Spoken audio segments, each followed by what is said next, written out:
Hi, my name is Cal. I don't have a YouTube channel at this point in my life, but I am making a video today. I am a fanfic writer and general sort of freak for the ABC or formerly Fox procedural 911. If you watch and read, hi, it's Daisies and Briars. 911 has sort of blown up in the past few years for a few main reasons. The highly anticipated bisexual awakening of a main character, the dreaded and horrific death of a different main character, and ridiculous, unbelievable emergencies that include a bee tornado, and more recently, a season 9 promo featuring the cast in front of a green screen staring stupidly up at meteors. So, the show's gotten a lot of attention recently, but I haven't seen anything like this, so I'm trying to fill a void, I guess, and I don't know, I like talking about it. Whether you know and love 911 or wonder what the hell the deal is, I'm here to explain what I believe makes it fantastic: the character stories.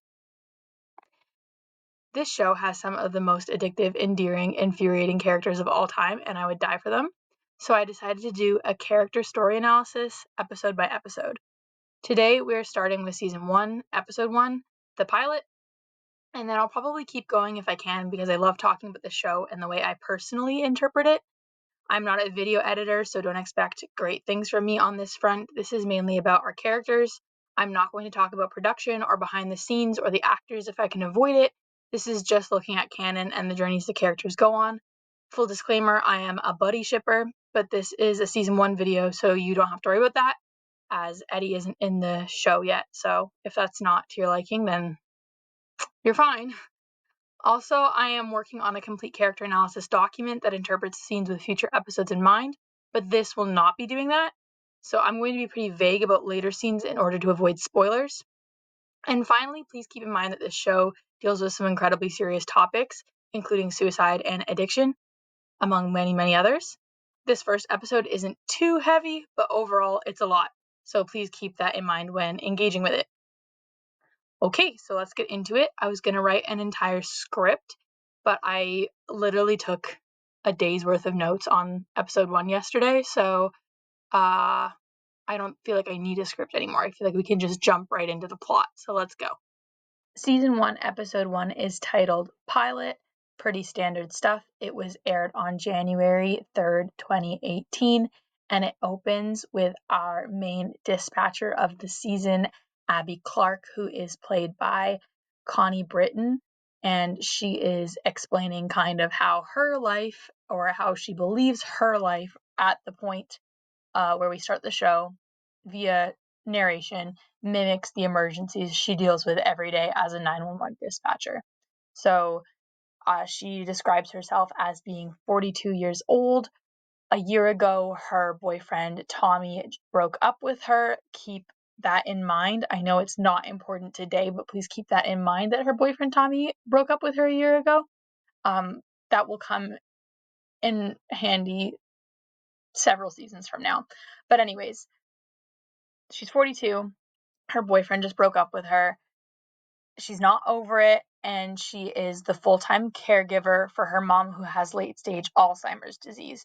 You would think that the late-stage Alzheimer's disease would be the first thing she listed in the reasons why her life is an emergency, but no, it's the 42 and single.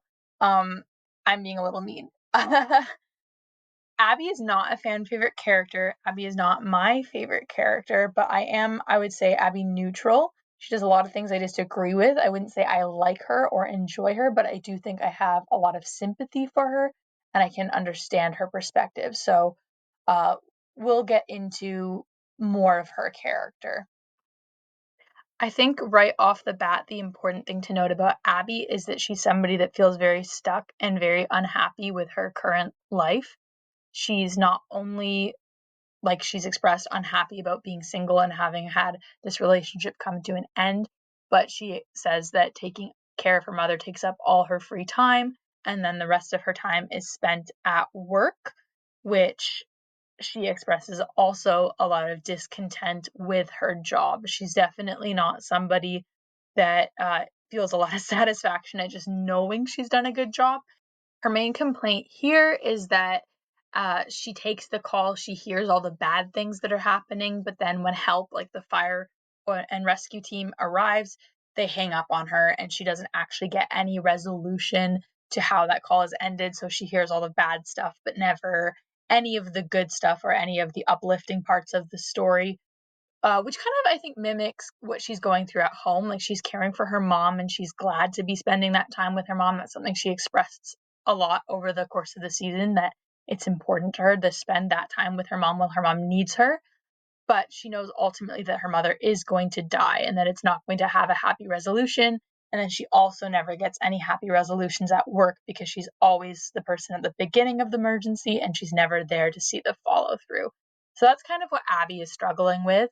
And they highlight that by showing a call that introduces us to our main firefighting team. They are responding to an emergency in which a boy has hit his head on a pool deck or a diving board or something. And the minute the fire and rescue team arrives, the mother who's called 911 hangs up on Abby, so she never really gets to hear about whether or not that boy lived or died. Of course, there's like records and stuff, but she feels very like disconnected from the actual heroics of the job. So right off the bat, we get a sense that Abby is not only like miserable in her personal life, but perhaps not super well cut out for her job, which is interesting because she's shown as very good at her job and very proficient, but it doesn't seem like it's emotionally satisfying for her. And I think that's a theme that will become very important across the whole season. The next character that is introduced is my favorite character. So if it seems like I talk more about him than anyone today, that's not just because I'm right and correct, but also because the episode focuses on him a lot, and that is Bobby Nash. Bobby is played by Peter Krause, who you might know from 6 Feet Under or Parenthood, and who is a comfort actor for me. Probably one of my favorites ever. I know I said I wouldn't talk about the actors, but I do feel the need to say that because I love Peter Krause. Bobby is the captain of Los Angeles Fire Station 118, or Los Angeles Fire Department Station 118, which is the main fire station around which the entire show and all its characters revolves. It's really the heart of the show, even though the police and 911 dispatch are also involved, but really it's about the 118. We meet Bobby when, well, we meet him at the pool call, but we get really a glimpse into who Bobby is at the next call they show, which is again narrated by Abby, but it's kind of more important to focus on Bobby in this one. This is a jumper. She's up on a kind of high tower around a barge, like by the ocean. This is Los Angeles. I don't know. And she is threatening to jump to commit suicide, and Bobby is the person sent up to try to talk her off the ledge, so to speak, which is a very interesting and relevant way to introduce Bobby's character. Now, this is kind of your first impression of Bobby as a character, and I think that's pretty important. The first thing we really hear him say to her is, everybody who's ever tried something like this and survived says the same thing. The second they step off that ledge, they regretted it. I've been where you are. I know how you feel. Believe me. And then he tells her that there's still hope. But ultimately, it's not enough to convince the woman, and she does end up jumping. So that's like our first death count, I guess. The next thing we see is what's the next day, I guess. And Bobby is at a church going to confession. And the first shot we get is actually really important. It is Bobby looking at a notebook. His thumb is kind of pressed at a specific point in the page, and we can see it is a list of names. So there's pre-written slots, there's numbers. So 38, and it's written the name of the boy who almost died by hitting his head in the pool. And you can see that that is like his name is there, as well as the method by which that they saved him yesterday on the call. And then the next slot, 39, is empty, and that's where Bobby's thumb is sort of pressing into the page. And this is kind of a small, quick detail. You might miss it watching the first time around, but it ends up being a pretty important part of Bobby's character and is sort of a mystery, maybe a little bit, for the first half of season 1. So there you go. There you have it. There is a special emphasis page to Bobby's little black notebook with the list of names of people he has saved, and importantly, in the case of the jumper who died, there's still empty slots left over. Bobby goes to the confessional booth with a new priest. There's like a funny moment where the priest's cell phone interrupts and his ringtone is Firework by Katy Perry. That priest is kind of a fan favorite little character, but anyway, Bobby explains that he comes to church every week to do confession, and that even though like he's been absolved by the priests he's gone to in the past, that it helps him kind of stay on the right course, and it's an important routine for him to come and confess his sins every week. And then we hear him say the following. He says, I was an alcoholic, did some drugs too near the end, painkillers, lost a decade of my life in and out of rehab, put on forced leave by the fire department. I got myself back together and I've been back on the job for 18 months. So we know right away that not only has Bobby expressed to the jumper that he has been where she is in regards to being suicidal, but also that he has spent the past sort of decade of his life, apart from the past 18 months, struggling with addiction. It's interesting that he chooses to refer to his addiction in the past tense in this scene, and that's the way it was written.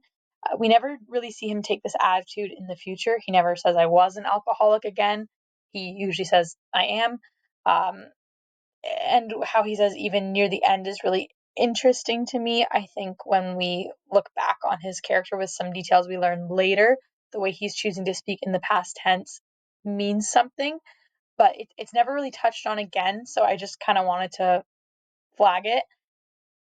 Bobby suggests that a lot of first responders come up with different methods of coping with the losses they face on the job, and that he lists a bunch of them, basically gambling, alcohol, whatever, and then he also points out sex addicts, and then it cuts to our next character introduction, which is Buck Evan Buckley, who is played by Oliver Stark, who is in the middle of commandeering the station's fire engine to meet a hookup, which I don't know how logistically would even be a thing that could happen, but I have not worked at a fire station, so I don't know.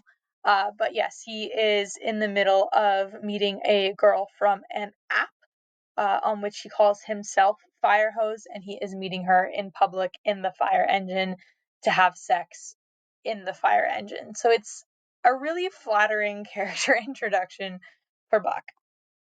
Buck is a really interesting character, and a lot of what we see of him in season one is trying to balance sort of who he wants to be or think he has to be with who he actually is as a core character, like what his core motivations are versus who he actually thinks he has to perform as, like this idea of this kind of macho daredevil, no fucks given guy.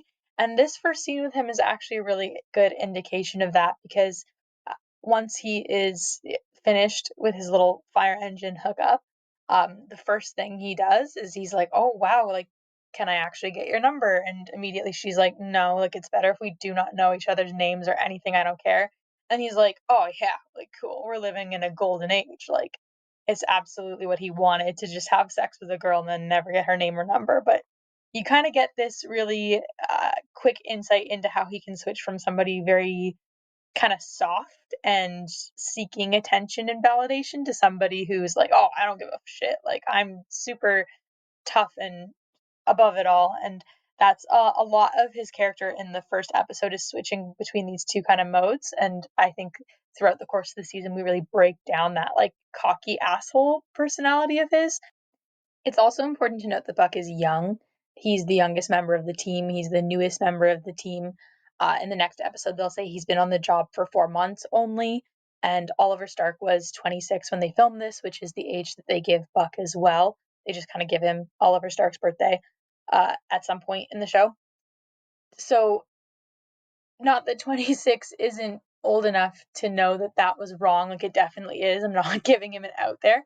But his youth and relative inexperience is a big focus, I think, of this season, because he's kind of our guide into like this new world of having to adjust to being a firefighter and to adjust all the emotional turmoil that comes with that, whereas every other character has had experience for years as a first responder. So a lot of the audience perspective is through Buck in the first season. After meeting Buck, we meet Chimney.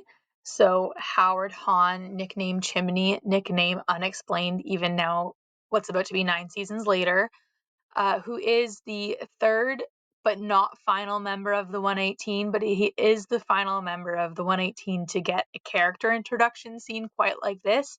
We also have Hen. She is our fourth member of the kind of core 118 that makes up the first season of the show, but she does not get an introductory scene like Bobby, Buck, and Chim this episode. I think that this is really frustrating because Hen is a fantastic character, one of the best characters in the show for sure. And you can absolutely see that in the first few episodes of the season, they had absolutely no idea what they were doing with her. So, Hen, I will mention very lightly this episode because there's not a lot of her, but please do know that that is not my personal preference. I love Hen. I mentioned everybody else's actors, but I forgot to mention Hen and Chim. Hen is played by Aisha Hines, and Chim is played by Kenneth Choi. But anyways, we switch to Chim's perspective after this, after Buck's hookup, and he is at home. He is watching Die Hard with his girlfriend Tatiana, and you can kind of see that he's like super invested in this woman and that she's kind of just content, maybe a little uninterested in him. And the next day when he goes to work, he is like, holy shit, she's bored. I know she's going to break up with me. He says something along the lines of, I know she's way out of my league, and I should let her go because of that, but she's just a once in a lifetime kind of girl, and I can't let go. Chimney, or Chim, says that he met Tatiana on a dating site specifically where people can seek out dating first responders, and called romancingtheuniform.com, and he met up with her because she is an adrenaline junkie, and stories about danger that he's faced on the job really get her going and are like foreplay to her. Those are his words. And he's giving examples, and Hen fully calls him out, and she's like, you haven't actually done those things, those are lies. So we kind of realize right away that Chim absolutely thinks he's not good enough for his girlfriend, and that he is lying about how much of a badass he is on the job to keep her interest, basically, which is an interesting parallel with Buck, who we see lies a lot about his entire personality.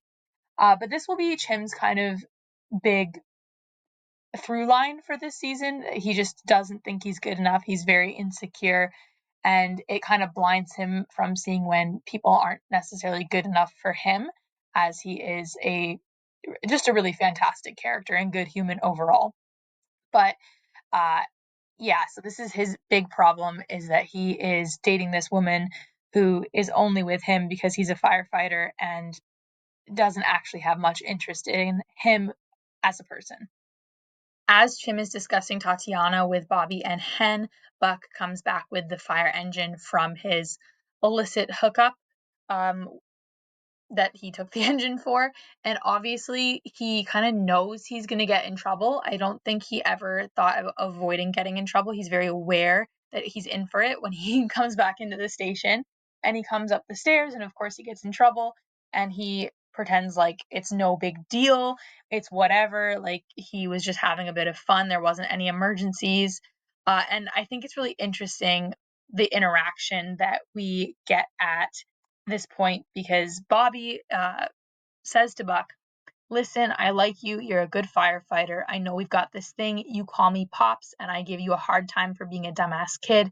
We went to a Springsteen concert together, but this is not a family. It's not a clubhouse, so I'm writing you up. I think this is one of the very important interactions, early interactions in my favorite dynamic on screen, which is Buck and Bobby. But I think for Bobby, this speech can be mostly taken at face value. He believes what he's saying. Obviously, he's wanting to give Buck another chance. He likes Buck as a firefighter. And I think it's really interesting that he's admitting that he has this dynamic with Buck, where Buck sort of sees him like a father figure, and they've gone and done outside of work things together, like going to a Bruce Springsteen concert. But Bobby's like, absolutely, this isn't a family. Like, this is professional only. So we can see that even though I think Bobby is genuine in saying this, that's not necessarily true. On Buck's end, it's obviously really interesting that he is that close with Bobby and he is still doing things that he knows will make Bobby angry with him. I don't think it's carelessness personally. I think he's actually trying to get in trouble. I think he's trying to get Bobby's attention, which is clear later on when you know a bit more about Buck's character. But Bobby overall says, hey, like, this is your first infraction. I'm writing you up. 2 more and you're fired. That's important to remember. The next thing we do is we go on another call. This time, a man in his apartment building thinks he hears a baby crying in the wall. And he's right. There is a premature baby that somebody gave birth to on the toilet and then flushed, stuck in the piping of the wall of an apartment building. That is a real thing that happens in the first episode of 911. Pipe baby, you will live forever in infamy. So the 118 is trying to rescue the baby, and during this point we are introduced to the actual main character of the show.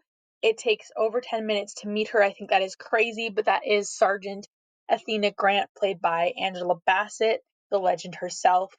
I absolutely love Angela Bassett's acting and her depiction of Athena Grant, but Athena isn't always a character that's easy to agree with or understand. I think she's definitely somebody that does a lot of controversial decision making, especially as a police officer or police sergeant.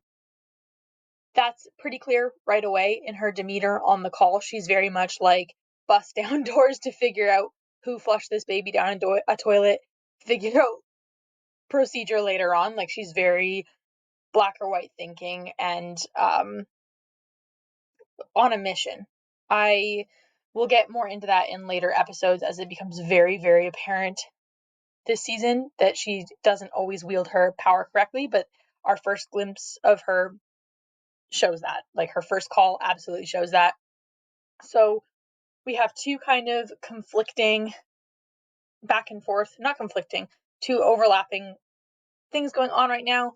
Athena is trying to search for the mother of the baby, who obviously would be in trouble for flushing a baby down a toilet. That's murder. Or attempted murder. The baby lives. But then the 118 minus 10, who's helping Athena, are rescuing this baby. So they get the baby out of the pipe and they get her down to the ambulance, and Buck is carrying her. And Buck, who we've seen again be this like cocky asshole most of the episode, he's very soft with the baby. He's like, I've got you, don't worry, you're gonna be great, I've got you. Like, very, very soft and tender with this baby. And then he gets to the ambulance and he wants them to take the ambulance right to the hospital with the baby. Then Athena, who has located the mother, who ends up being a teenager and who's hemorrhaging, she's like, hold it, like, let's both ride to the ambulance. And Buck and Athena, who don't know each other at this point, get into an argument over delaying the ambulance for the baby to take the mother, who in Buck's opinion doesn't deserve to have the ambulance wait for her because she flushed her baby down the toilet. Now, I think Buck's perspective, like, you can understand it. He's mad at a woman for flushing a baby down a toilet, but again, she is like 15 or 16, and Athena's decision to put the mother in the same ambulance doesn't really delay it very much. It's like a 20-second delay, most of which is caused by Buck. So Buck's definitely wrong here. They have a big fight. Buck says, if this baby dies, it's your fault. So again, we see him switch from that like soft to jerk personality pretty quickly. They get to the hospital. Baby and mother are okay when they arrive. Buck is like, okay, baby, like, we're gonna go into this hospital together and we're gonna make sure you're okay, and like, I'm here for you. And then Bobby stops him and he's like, we are not going into the hospital with the baby. Like, we'll never see her again. That's it. Our job was to get her here. We did our job very well. We don't go past the glass doors. And Buck is like, really, he feels like it's his duty to be involved in the baby's care afterwards because they saved her. He feels very attached and he takes everything very personally, and that's very clear right away. And you can see him again, he's like this very soft, insecure about this decision to like not check on the baby. And then Athena arrives She had no reason to go back to the hospital, mind you, once she left the call, but she arrives in her cruiser and just to fight with Buck, just to tell him off, to basically tell him like he can't play God, he can't decide who lives or dies, he doesn't get to choose if the mother is worthy of an ambulance ride or not. And she's right, of course, but I think it's funny that she drove all the way to the hospital just to yell at him. And then Buck's demeanor again completely changes. Again, he's a complete asshole, cocky, like, oh, I don't give a shit what you think of me. Like, maybe it is my job to play God because I did today, blah, blah, blah. So it's a very interesting interaction where you can see, again, Buck going from like very insecure and soft to putting on this jerk show, and Athena also being like correct but petty. And I think that's very funny, and it is something I do like about her character. After this, we get a glimpse into Athena's home life. It follows up with her the next morning, and she is headed into the kitchen for breakfast with her husband and her two children. Her husband is Michael, he's played by Rockman Dunbar, and her children are May and Harry. May is played by Corinne Messiah, and in the first 5 seasons, Harry is played by Mark Anthony John Reese, I believe. I feel like I should also add their ages. I forgot to tell you the ages of the children. May is in like the middle of high school. I think she's in grade 10 or 11, as we would say in Canada. I know in the States there's like sophomore, junior, whatever. I don't know the translation exactly. And then Harry is, I think he's meant to be born in 2008 or 2009. So I think he is a like not quite middle school age. He's a kid. So they are all in the kitchen, and it's very clear that there is a lot of tension between Athena and Michael. They are not speaking, or Athena is not speaking to Michael, and the kids are very uncomfortable with it. And we find out that it's because Michael has recently come out to Athena as gay.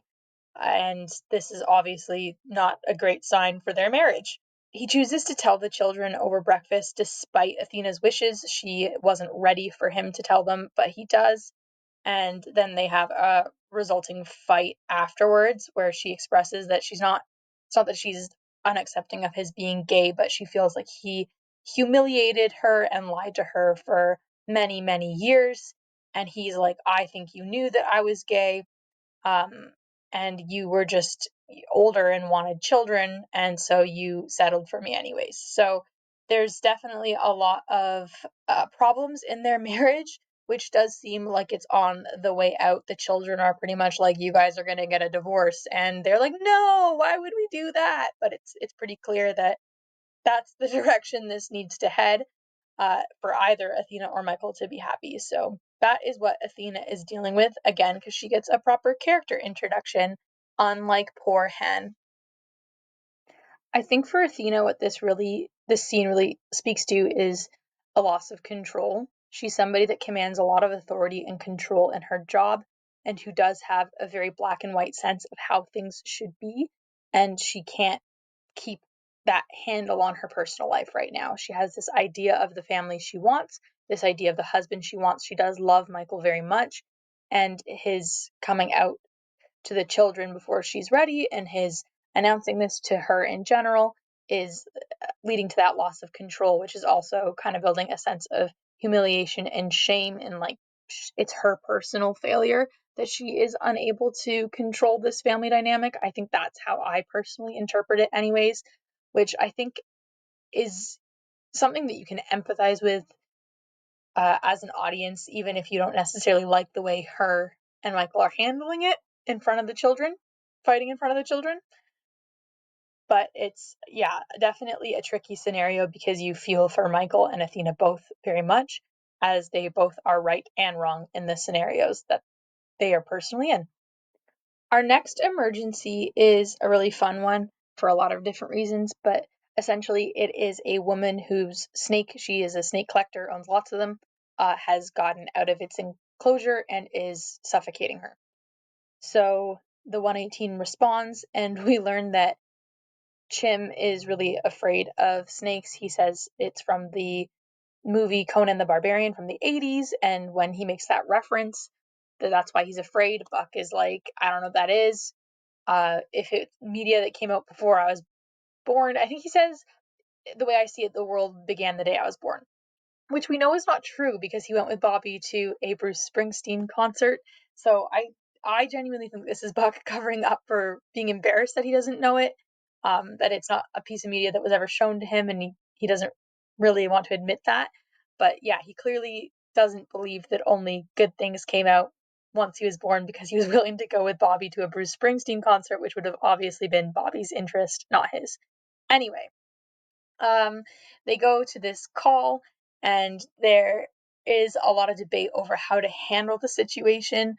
Hen, who is clearly presented as like the more scientific, she's the paramedic. She's probably easily the smartest one on the team.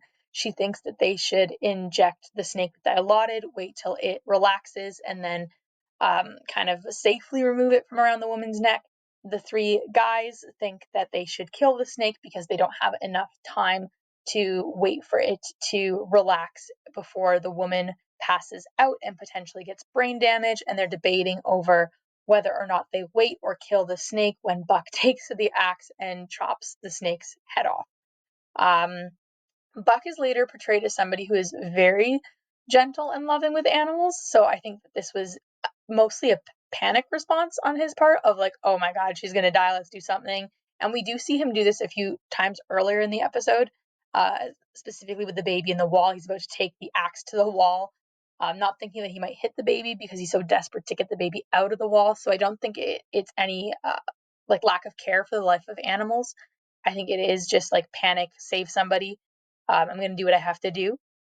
And so he does kill the snake, which pisses Hen off a lot. And then immediately he starts flirting with the snake owner, the young woman who's being constricted. She flirts with him right back. Again, I think this is probably because he was sort of panicky about the snake and about saving her, and kind of wanted to keep up this tough bravado hero guy look. I don't think he felt good about killing the snake, so I think flirting with the woman was the way to kind of avoid feeling that. And it's going to seem like I'm just making tons of excuses for Buck, and maybe I am, but I think that genuinely when his character gets explored more, that these all make sense. Maybe I'm excusing him too much, but 3 out of 4 people agreed they had to kill the snake, but nobody agreed that he should have flirted with the snake owner afterwards. And if you thought that flirting with the snake owner was bad, then the next thing Buck does, like a little later into the shift, is he takes the fire engine, goes back to the snake owner's apartment, and has sex with her on the roof of the apartment. Which, again, so obvious. Like, easily he's gonna get caught. Bobby catches him right away, is like, these have tracking devices on them. Like, of course I was gonna know where you were and what you were doing. Bobby goes onto the roof, they have a fight, and Bobby fires him. Bobby's like, I don't think you deserve 3 chances because you just did exactly the thing I told you not to do blatantly, so you're fired. And Buck is really upset. He's like, I need this job. I don't have anything else, which is, I think, a very sincere thing of him to say. He, at that point in his life, does not have anything else but the job. And then he also says that he thinks he might be a sex addict, which I do think is a lie. I don't think he actually sincerely thought that. I feel like that was the easiest excuse at the time, and hopefully kind of pity me. I can't control myself, even though I don't actually think he was doing this because of sex. That's just me. Anyways, Bobby does not take kindly to the sex addict suggestion, given Bobby's own history with addiction. They have a bigger argument. Bobby gives him a big lecture on the roof, and he fires him. And Buck's like, please, please, please. And Bobby's like, no, like, you're out. Which I think is kind of the first time that Buck kind of identifies that he is self-sabotaging. Not to spoil anything, but we do see this behavior with Buck in other ways. I think he is somebody that leans into kind of some self-destructive behaviors in a lot of cases, as will be explored when they get to his backstory. So I think that this is kind of the first time that he maybe identifies that he does need to change. and that the way he's living will take the only good thing he has from his life, which is his job and his connection with the team members of the 118, especially Bobby at this point. And then I think for Bobby, like, I do think he really likes Buck. I do think that he sees the potential in him and the want to be a really good firefighter. But yeah, I think Bobby right now, we know that Bobby takes his job super seriously. We'll get into more why in other episodes, but we know that he takes saving lives seriously enough to record each name down in his book. We know that he's somebody that believes in the rules and the systems very staunchly. So Buck kind of sullying that would be very offensive to him. And I think that him firing Buck isn't him being hard on him. I think it's what he feels that he does have to do. Yeah, Buck is fired, which is his own fault.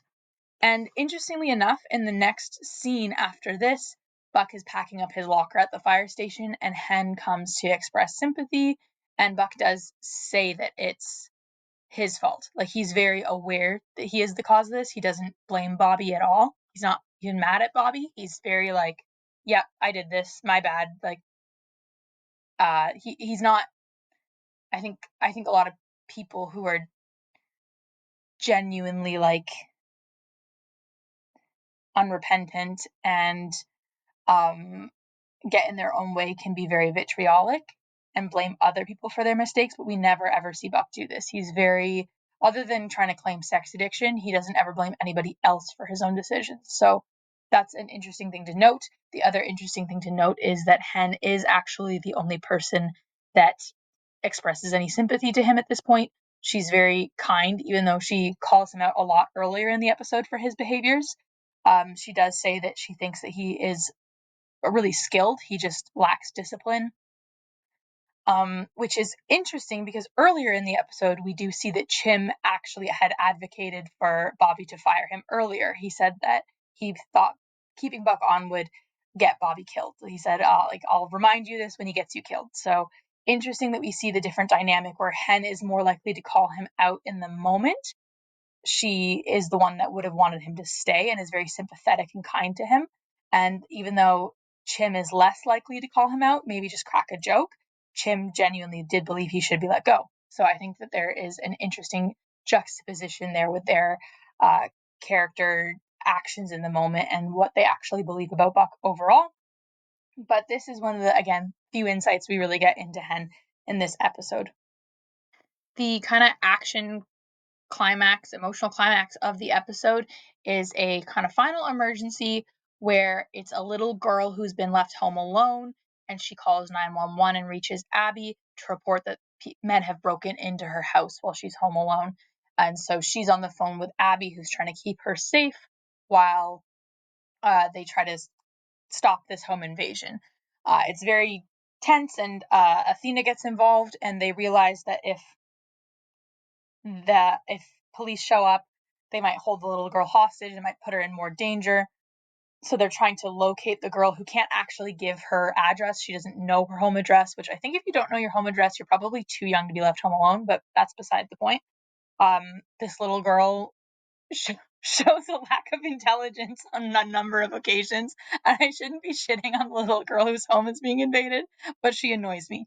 Anyways, basically, they need a way to locate where the girl is over the phone, because even though they can't get her exact address from like the cell signal, and she doesn't know her address. So the conflated way that they solve this is they get a member of the 118 to come with a fire truck and drive by the house until they hear it over the phone, like they hear the siren, and until the driver of the engine sees the like landmarks basically that the girl is describing, because Athena's police car would tip them off if she did it. Super confusing and conflated. I get it. It's just a way to get Buck involved, basically, because Athena, who is friends with Hen outside of work, calls Hen, asks to borrow the fire truck, but Hen's like, we are on a call. However, this stupid kid I work with that you know from fighting with him yesterday, he's free. So they send Buck and Buck gets involved in the rescue. Basically, Abby manages to keep the girl alive with like quick thinking over the phone. They manage to stop the home invaders who are about to shoot Athena, at which point Buck kind of sprays them with the turret hose at the top of the fire engine and saves Athena. And so everybody's rescued, and Athena's like, all right, Buck's not so bad after all, is basically how that happens. It's crazy. It's a crazy call. 911 does a lot of stuff like this, but overall, I think the two highlights of this call are that Abby gets to be there the entire time. She doesn't get hung up on. She stays on the line the entire time. She knows how the whole rescue goes, and at the end, they pass off the call to Buck, and he tells her that she should have been there because she was the real hero, which is something Abby's never actually heard before. Nobody has ever actually called Abby a hero before, too, and Buck is the first person to ever do that, which means a lot to Abby, who has felt very stuck and very useless in a thankless role, both at 911 dispatch, where she never hears the end or the rescue, and in her life where her mother is not doing well and really unable to thank her. So hearing that from Buck was very important to her. And then also, obviously, Athena seeing that Buck isn't useless and stupid and had good instincts, and Athena ends up calling Bobby and saying that he's an asset to the team. Buck goes back to the station, begs Bobby for his job back, assures him that he takes it seriously and that he'll never disrespect anything again, and he knows it's a privilege to be a firefighter, and Bobby ends up giving him his job back. So that's kind of where the episode ends. Oh, and also we get this moment of Athena like watching the family from the home invasion reunite and like looking sad while being on the phone with Michael. So we can see that Athena's really struggling with like the loss of her own family. Right. Okay. So that is the pilot episode. That is where it ends. That it ends to Under Pressure by David Bowie and Queen. Iconic music in the first few seasons. The soundtrack, they think they spent so much of their budget on their soundtrack in the first few seasons. That is the end of the first episode. So we've got three main plot beats. We've got Abby and her mother and feeling stuck in her job and not really being satisfied where she's at in life. We've got Buck and Bobby kind of struggling with how to balance the stress on the job and how Buck is reacting to that, and can Buck be a firefighter, and can their dynamic kind of like be successful in making Buck a good firefighter, or does Buck not take it seriously enough? And then we also have Athena and Michael and their marital problems. So those are our first kind of three major plot points in the season. We obviously also get the hint to Chim's plot with Tatiana, in which he feels like he's not good enough for her, and that's obviously not going to be a successful relationship. And we have absolutely nothing about Hen. You don't learn anything about her this episode other than that she is a good friend, she doesn't want to kill a snake, and she will call you on your shit immediately. That's all we learn about Hen. So yeah, that's the episode. I talked about that episode for as long as the episode, which is insane. I think it's a great pilot. I love it. I watch it all the time. I think it's a great place to jump off for the rest of the season. I think we see a lot of themes of like dissatisfaction in life from basically all the characters in the first episode, with the exception of Hen, because again, we don't get anything from her, but her plot will come in later. And I think it's a great place to start your main cast. Like they are all unsatisfied. There's something missing for all of them. And for some of them, like Abby and Athena, that's really obvious. And Chim, it's really obvious. And for Buck and Bobby, it's a bit less clear why. But we will get there. So that's pilot. That's episode 1. Thank you for listening. I'll do episode 2 soon. Goodbye.